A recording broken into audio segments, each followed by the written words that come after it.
أهلا بكم مرة تانية في برنامجكم جوهر الإسلام في شباب كل يوم. والنهاردة مع حضراتكم بنتكلم عن موضوع مهم جدا، ألا وهو حسن الظن بالله.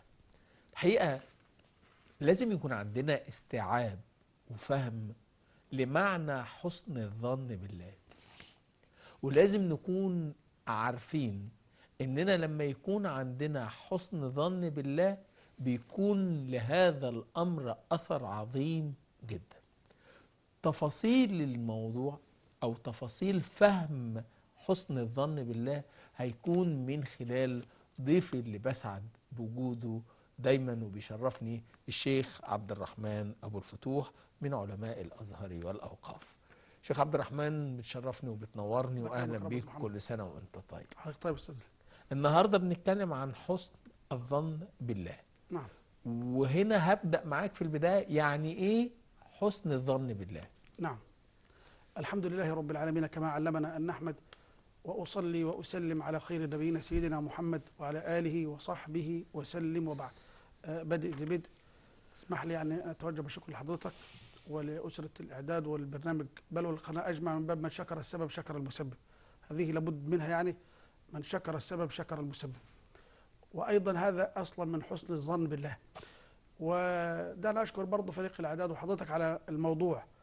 موضوع حسن الظن بالله ده يا أستاذ محمد هو سلاح المؤمن في معارك الحياة، من فرح أو ترح، من حزن أو سعادة، في كل المواقف أنت دائما تحسن الظن بالله. بمعنى يا أستاذ محمد أن الله سبحانه وتعالى لا يختار لنا إلا ما فيه خير لنا. حتى حينما يتكلم عن المصيبة أو عن الابتلاء يقول يا أستاذ محمد: قل لن يصيبنا إلا ما كتب الله إيه؟ لنا ولا علينا؟ لا، لنا.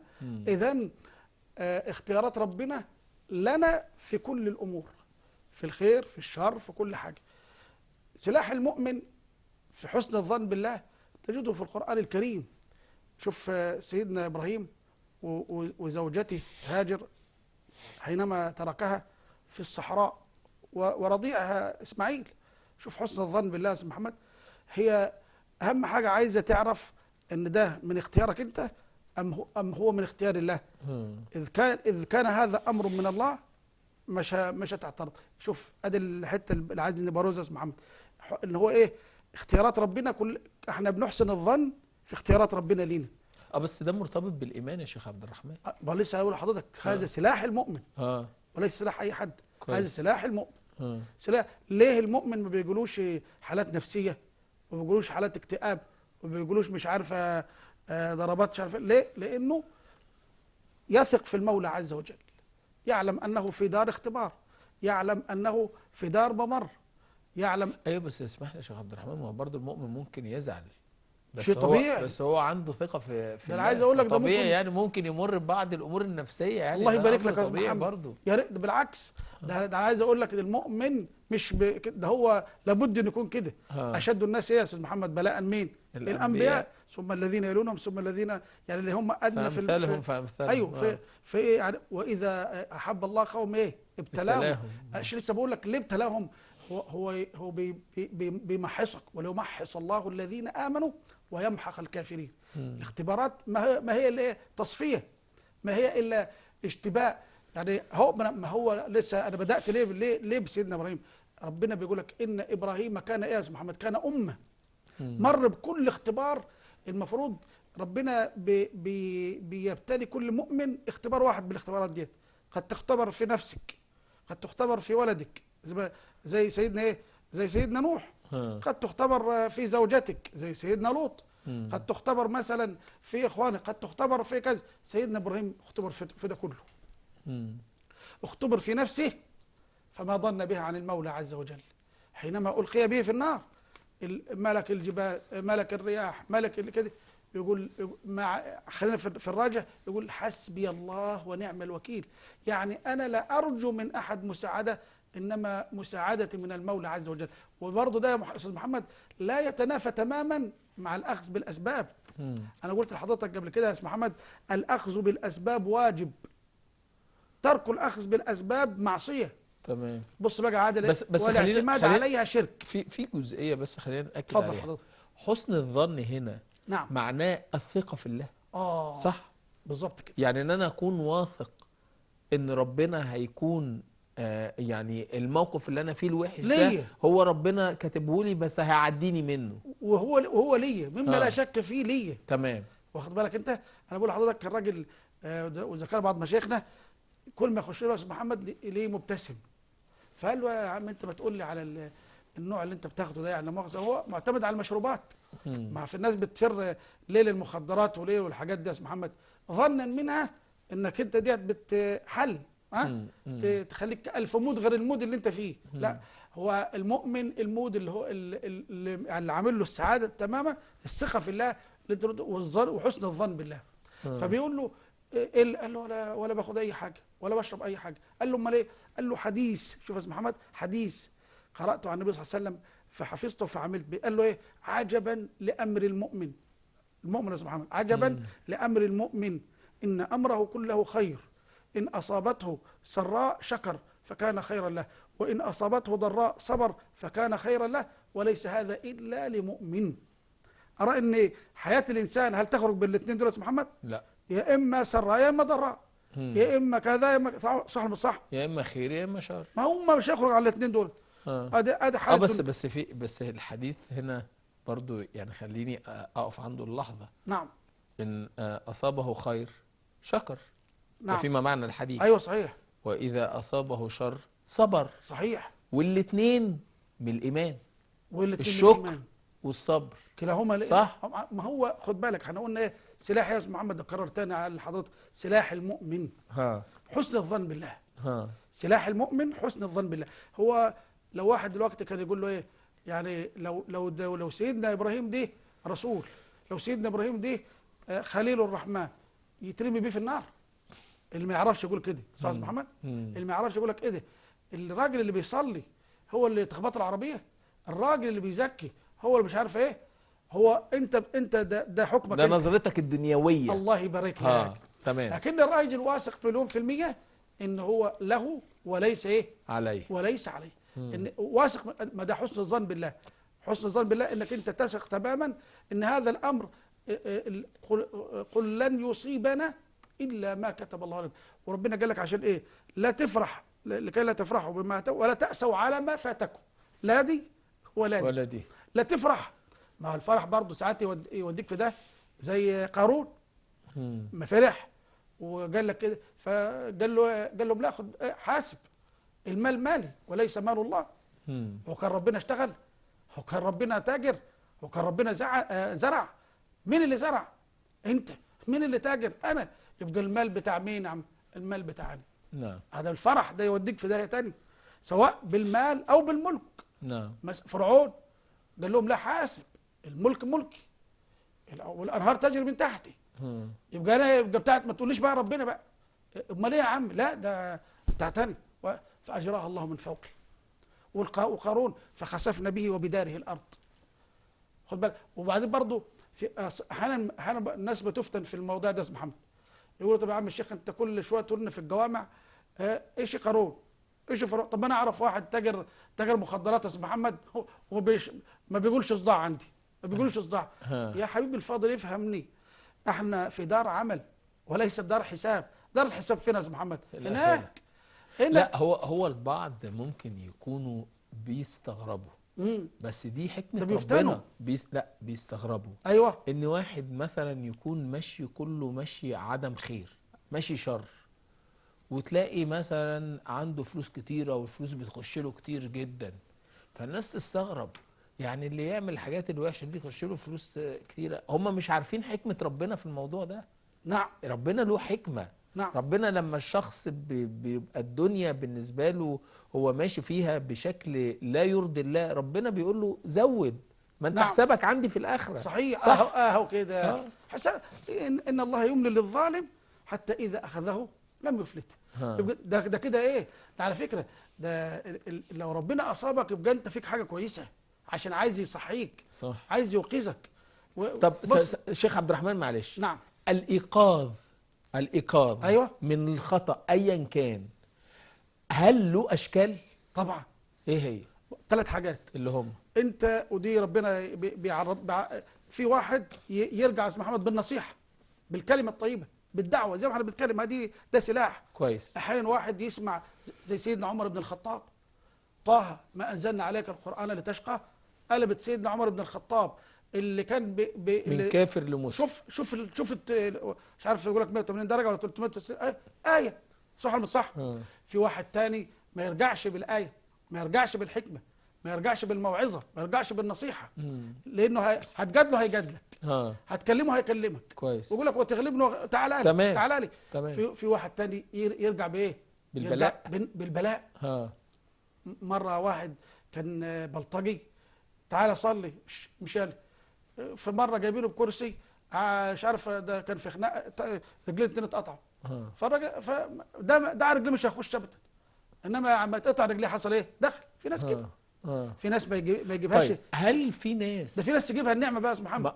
النعمه بمعنى في واحد بقى قاعد يكون حاله بسيط، كل ما ربنا يكرمه كل ما يزداد قربا من المولى عز وجل، كل ما يزداد اعترافا بالمولى عز وجل. كويس. عشان كده النبي صلى الله عليه وسلم بيورينا في حديث ان ان من الناس اناس لا يصلح حاله، وناس مش فاهمين الهندسه بتاعت ربنا ديت، الهندسه لا يصلح حالهم الا الفقر. تمام. طول ما هو فقير محترم نفسه. طيب في احيانا يا شيخ عبد الرحمن، نعم، ربنا بيدي الانسان فرص من خلال مواقف تخص الاخرين، يعني يقول له بص مثلا ده حصل له ايه، فهل هنا في اللحظه ده اكبر نعمه ان تعتبر بغيرك.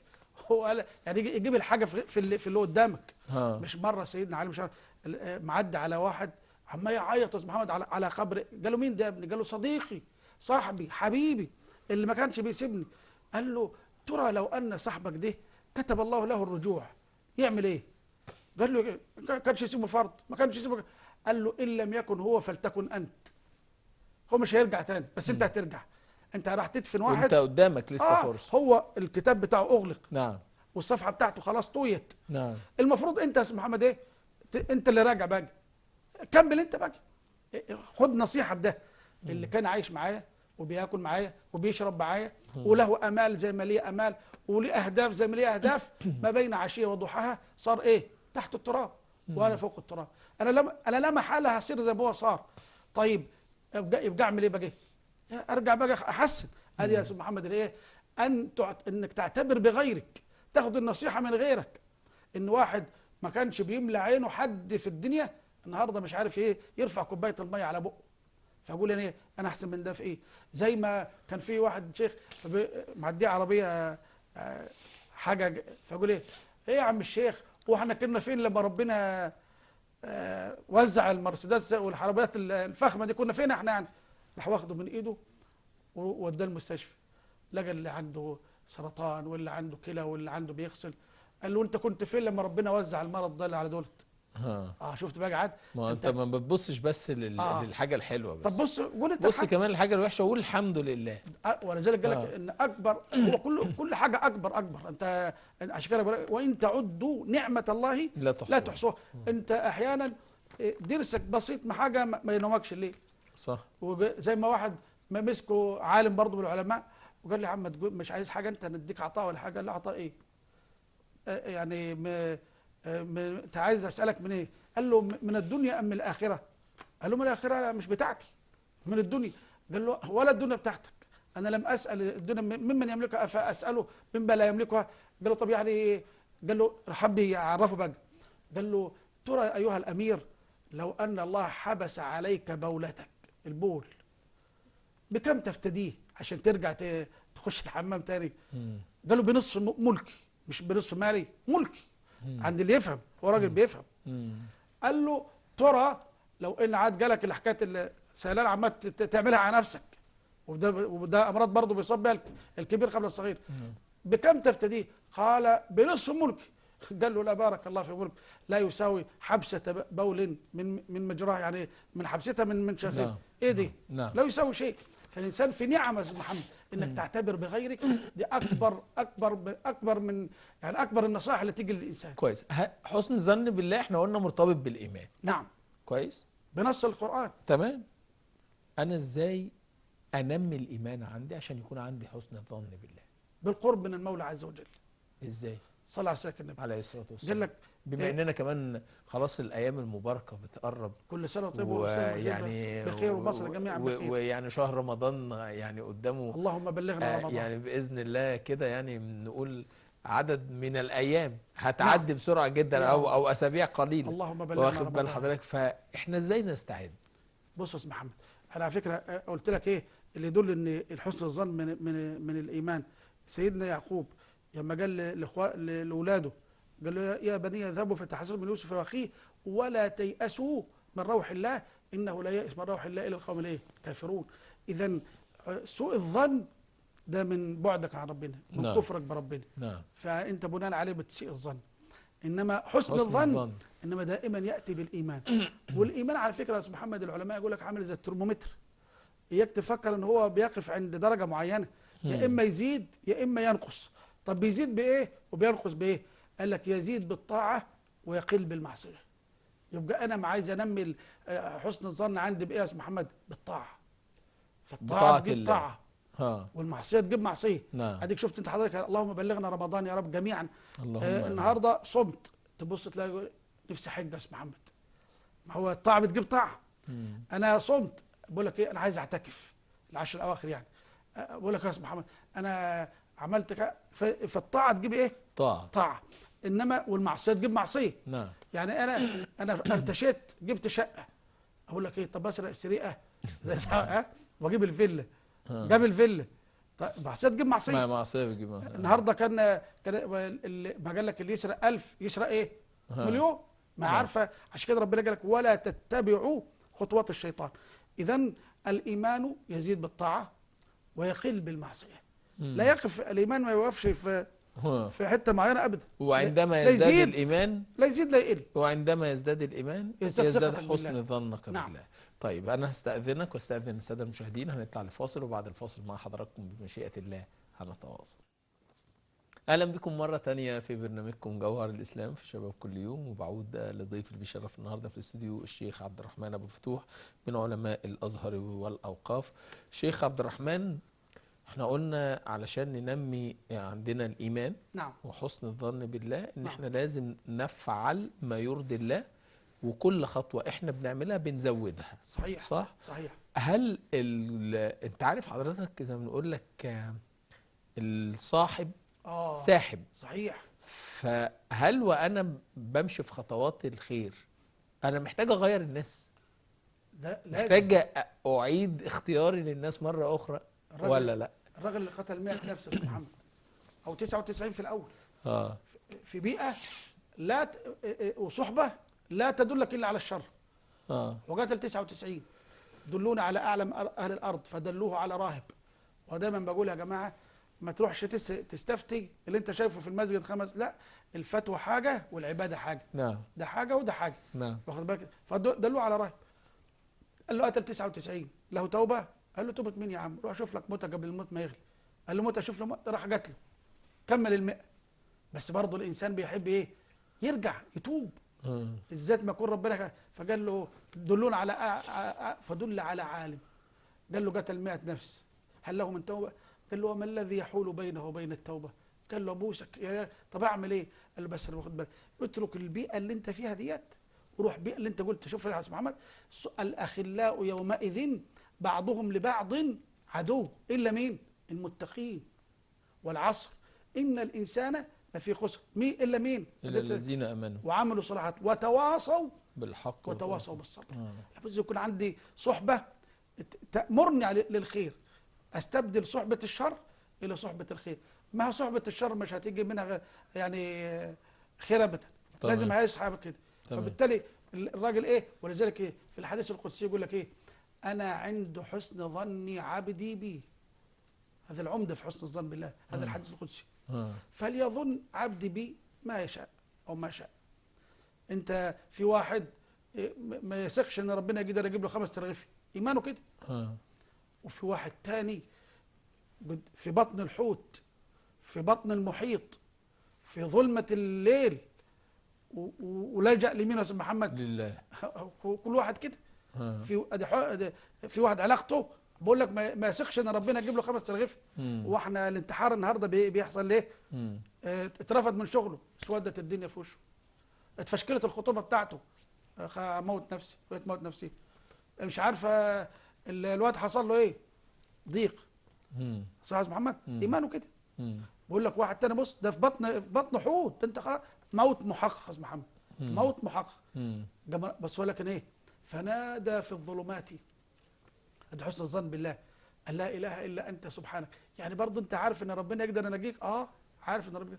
سيدنا موسى، لا اله الا انت سبحانك ايه؟ ان كنت من الظالمين. اني كنت من الظالمين. صحيح. يعني بص، بيطلب يعني سند ربنا حتى لو كان عنده خطأ يعني. اللجوء. وعلى فكره انت كويس في الايه ديت، عشان برضه انا عارف هيقول لك انت هتعمل لي زي سيدنا يونس، انا زي سيدنا يونس، انا زي سيدنا. طب لا يا اخوي، بص، فاستجبنا له ونجيناه من الغم. بص بقى، وكذلك ننجي المؤمنين. يعني هذه ليست خصوصيه يا حبيبي الناصح، هذه قاعده عند ربنا.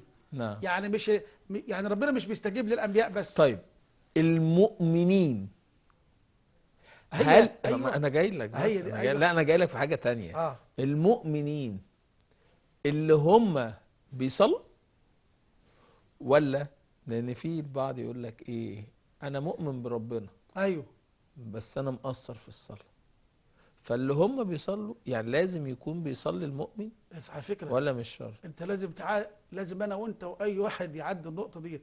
انت مسلم، انت لازم تصلي. انت لازم تصلي، ما فيهاش جدال. ده ما بقول لك، انت لازم، ده ركن من الاركان. اوعى تركن تيجي عند دي. ده انت لازم، انت الفرق، مش عايز الفرق بيننا وبينهم الصلاه. بلاش، ده حديث كتير جدا. نعم. المفروض اول ما يحاسب عليه العبد من عمل يوم القيامه ليه؟ الصلاه. فان صلحت فقد افلح ونجا يعني. طب وان فسدت فسد سائر عمل. خلاص، هي القاعده البدايه ديت انسى. احنا طب لو ماسكين في ديت عشان لو كان في حد مقصر في الصلاه وما بيصليش، لازم يجاهد نفسه. طيب يجاهد بص نفسه، ربنا هيغفر له؟ انا جاي لك بس أيوه. السؤال، ربنا هيغفر له اللي فات؟ بالتاكيد. طيب ما لسه انا عندي حسن ظن عبد ايه؟ بيه. الراجل اللي جاب عياله قال لهم بقول لكم ايه، اذا ما متوا تحرقوني، ولما ابقى رماد تذروني. لا مش كده وبس، نص في البحر ونص في كده يعني. ليه يا ابويا بس؟ قال لهم انا عملت حاجات يا اولاد لئن قدر الله علي ليعذبني عذابا شديدا. انا وصلت لكم كده. طبعا هو مفكر قانون الدنيا زي لا يا حبيبي. اجمع يا بحر ما فيك، اجمع يا بر ما فيك. فلما تمثل واقفا بين يديه قال له عبدي ما الذي حملك على ذلك؟ قال له يا ربي حياء منك، انا حياء من اللي انا عملته. قال له انا استحى ان اعذب عبد استحى مني. يعني في حتى ذره من الايمان. بص انا ذره من الايمان لابد. انا عند حسن ظني عبد. بقول لك الحجاج الثقفي اللي حكوا عنه اساطير وكده. نعم. هو عيان، فجاء قال له قال لها بقول لك يا امي، لو انت اللي هتحاسبيني يوم القيامه تسامحيني على اللي عملته؟ قال له طبعا. قالت له طبعا يا ابني، ده انت ابني، ده انت ضناي. قال لها طب لله ارحم بي منك. اذا كنت انت هتسامحيني، طب ما بالك هو؟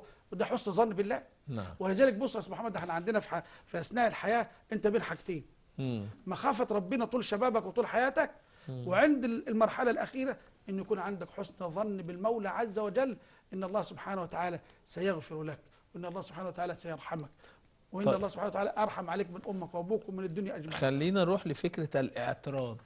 نعم. او القنوط. بس القنوط مش هو الاعتراض على الشيء؟ طبعا صح، من سوء الظن بالله. بس ما انا جاي لك اهو. الاعتراض يعني لما ربنا مثلا يبتلي الشخص بشيء ما فيعترض. صحيح. او يقنط. صحيح. واخد بالك؟ هنا وضعه ايه؟ تقييمه ايه؟ ده خرج من دائرة الإيمان. مش لسه قايل لك انا؟ سيدنا يعقوب قال لاولاده ايه؟ يا بني اذهبوا فتحسسوا من يوسف واخيه ولا تقنطوا من روح الله. اوعى توصلوا للديت. ليه؟ لانه لا يأس من روح الله للقوم الكافرون. ما في حد ييأس او عنده سوء ظن بالله ويكون مؤمن، استحالة طبعا. استحالة دي تجتمع مع دي. ده دائم. ده بمعنى يعني هقول لك، أيوة. ممكن تحصل مشكلة ما خلاص. ايوه فتلاقي حد عنده اعتراض وقتي شديد، وليه يا رب انت حصل. واخد بالك؟ ايوه لكن لما يهدأ اه وبتاع يقول استغفر الله العظيم.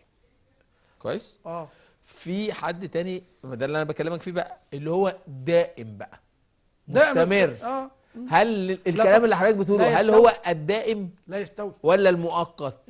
المرأة اللي مات ابنها والنبي جاي اه يا أمة الله اصبري، قالت له عليك عني فإنك لم تصب بمصيبتي. روح يا عم، انت لو كان ابنك مات كنت عملت كده. بعد ما مشي قالوا لها انت عارفه مين اللي انت قلت له نهرتيه ده؟ كده. ده رسول الله. هتقول لك فذهبت اليه فلم اجد على بابه بوابين، مفيش حراس. فلما دخل قالت له يا رسول الله سامحني معلش، قال لها انما الصبر عند الصدمه الاولى، عند تلقي الخبر. ده الصبر. لا معلش بقى، ده الصبر. ايوه يعني احنا قلنا حتى بين مش القنوط يا شكر هنا. يا صبر. انا بتكلم عن فكره القنوط يا شيخ عبد الرحمن. والقنوط جابها ربنا برضه. قال لك ايه؟ منهم من اصابه اطمأن به، طب لو انقلب على عقبيه، بص الجاذبه، خسر الدنيا والاخره. اللي هو اللي انت قلت عليه، اللي اعترض دي. اعترض يا اخوي، اعمل انت امر ربنا برضه نافذ، بس انت رسبت في الامتحان ورسبت في الاختبار. بس لو استغفر ربنا، فمن تاب الله عليه، برضه من حسن الظن بالله. كويس. ما هو انت عارف حضرتك احيانا بيبقى فيه البعض في ما انت لو قفلت له الباب هيفجر. هو انت ده ربنا من رحمته بينا انه فتح لنا الباب. صح. ما هو دوك انت لو قفلت له بوشه، ما لسه بقول لك اهو قتل 99، قال له مالكش توبه، عمل ايه؟ قتل 100 باحه خلاص. كمل قال 100. له ضربه الاعور على عينه. قال له خربانه خلاص، طالما خربانه وانا رايح النار، ما اخد لي شويه معايا زي ابليس. قال له انت خلص منهم، قال طب انا منهم انظرني اليهم يبعثون، خد لي شويه معايا. نفس الكلام من خلفته كده عندنا. انت لو اغلق، ولذلك حتى السجن بيتعمل ليه والحاجات ليه؟ يقول لك اصلاح وتهذيب. ما لو انا ما قبلتش توبته والمجتمع قبله، ولعل الدراما برضه عالجوها ساعه فريد ودي حقيقه. واحد اخطا يا جماعه، ما ننبذوش، نقبله ونتقبله ونمزجه في المجتمع. اذا تراجع. اما طب هذه الشرط بس اللي انت قلت حضرتك، ده مهم هل جدا. ده غير ده؟ انما لو اغلقت الباب قدام اسم محمد، لا بقى يا عم تعالى، ده انا هعمل لك حراميه صغيرين، ده انا هدرب لك حراميه، ما انا كده رايح، ده انا هخربها لك خالص. ولذلك حتى الارهابيين والناس ديت هم وصلوا للمرحله ديت ليه؟ انت قفلت، انت سديت الباب قدامهم في كل حاجه، فقال لك لا بقى عليا وعليك، تخرب عليا وعليك. مش كان في ناس بتقول لك الله يجعلنا يا عم زي سوريا وليبيا، ما خربانه. انما دايما بيقول يا جماعه لازم يكون في عفو، نفتح الباب. لازم يكون ايه؟ نفتح الباب للناس ديت عشان ترجع. اذا تراجع. ما انا بقى طبعا يعني اذا تراجع. طب افترضنا انا عايز ارجع وانت عايز ترجعني. لا هو يتراجع، ولكن اذا كان هناك حساب فيحاسب. بس لابد، ده مهم جدا. أيوة. ما تبقاش المواضيع كده لا يعني. طبعا. بس فهي دي جزئيه. انما نرجع ناكد ونقول ان حسن الظن بالله نعم مرتبط بان انا اتقرب من الله وان الايمان يزيد جوايا. صحيح صحيح، سلاح المؤمن. طيب الشخص بقى اللي هو يعني زي ما بنقول كده ما بين مذبذب. حال معظم الناس. ده وضعه ايه؟ ده يتم معاه. ما هو واحد برضه راح سيدنا النبي من المذبذب دي، قال له ارايت يا رسول الله لو ان العبد اذنب، قال له يكتب عليه ذنب؟ قال له طب ارايت ان تاب؟ قال له يتوب الله عليه. ارايت يا رسول الله ان اذنب ثاني يعني؟ قال له يكتب عليه ذنب. قال له طب ارايت ان تاب؟ قال له يتوب الله عليه. اما النبي صلى الله عليه وسلم ايه؟ راح موفر عليه، قال له ويتوب الله عليه ويتوب الله عليه ويتوب الله عليه ولن يمل الله حتى تمله. طول ما انت بترجع هيرجع لك. طول ما انت بس ما تبقاش بقى ايه المستخف بالله. يعني ايه؟ يقول لك ايه؟ تعالى نسرق السريه ديت ونعمل لنا عمره. لا ده انت كده مستخف بالله يا حبيبي، صح ولا اسمع محمد؟ بيحصل ولا لا؟ يا عم يعمل لك عمره وتشيل لك الحاجات ديت، بعد انك ايه تشيل لك ايه اللعبه دي؟ مش مع ربنا؟ ولا شو واخد بالك انت؟ ده انت بتتعامل مع الذي يعلم السر واخفى. انت هنا بتتكلم على الشخص اللي بيخطئ ويرجع يستغفر ربنا، ولو اخطا نفس الخطا فيرجع يستغفر ربنا. بالظبط. يعني هو بيمر بحالات اهو المذاب اللي انت قلت عليه خارجه عن ارادته. انما انا ساعه ما تبت كنت عازم اكيد ان انا ما ارجعش. وبناء عليه حتى عشان يوفر على الناس اللي هي بتأنب نفسها، النفس اللوامه، قال لهم النبي صلى الله عليه وسلم والذي نفس محمد بيده لو لم تذنبوا فتتوبوا فيتوب الله عليكم لذهب الله بكم واتى بقوم اخرين يذنبوا فيتوبوا فيتوب الله عليهم. شوف بيوفر عليك عشان انت ايه لا. قل يا عبادي، لاحظ يا أستاذ محمد ايها الساده، قل يا عبادي الذين اسرفوا على انفسهم. انت مش واخد بالك من حاجه؟ بيقول له انت عبد برضه. انت مش واخد بالك؟ بينادي عباده. ده مسرف يا رب بس عبدي. عبدي. ده فرعون يا رب كان انا ربكم الاعلى بس عبدي. ده فلان عبد ربنا يا اخي. ولذلك على في ناس بتلومني لما اجي اوعى تدعي على حد. اصل ده عبد من عباد الله. وربنا بيغضب على صنعته حتى وان كان كافر. حتى وان كان مسرف. بس كمل الايه بس يا شيخ عبد الرحمن. قل يا عبادي الذين اسرفوا، الله يكرمك، قل يا عبادي الذين اسرفوا على انفسهم لا تقنطوا من رحمه الله ان الله يغفر الذنوب جميعا انه هو الغفور الرحيم. يعني بلاش ان احنا نقنط كده، وعلينا دائما ان نعود الى الله عز وجل. عندنا حسن الظن بالله، وربنا هيغفر لنا كل الذنوب ايا كانت الذنوب دي. نعم. بس الفكره ان لازم يكون عندي تراجع. نعم. صح؟ وعوده وتوبه وأوبة. أيوة. طيب اللي ما يتراجعش بقى ما عارف مصيره. عارف مصيره. ده ليه طريق وده ليه طريق. ولعل هذه الايام لما الناس كانت زعلانين من ربنا، ليه يا ربنا انت عملت نار 1000 عام حتى احمرت و1000 عام حتى ابيضت و1000 عام اسودت. اديك شايف الناس اهو. الناس اللي قلبها سواد، اللي ما عندهاش رجوع، اللي ما عندهاش عوده، اللي هي ضد البشريه.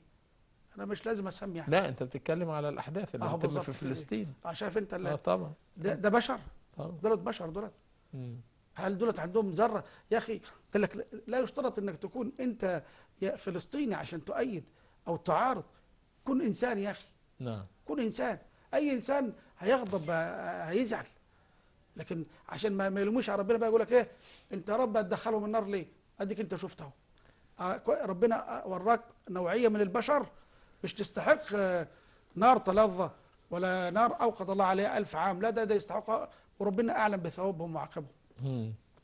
طيب هل حسن الظن بالله مرتبط برصيدنا عند ربنا؟ طبعا طبعا.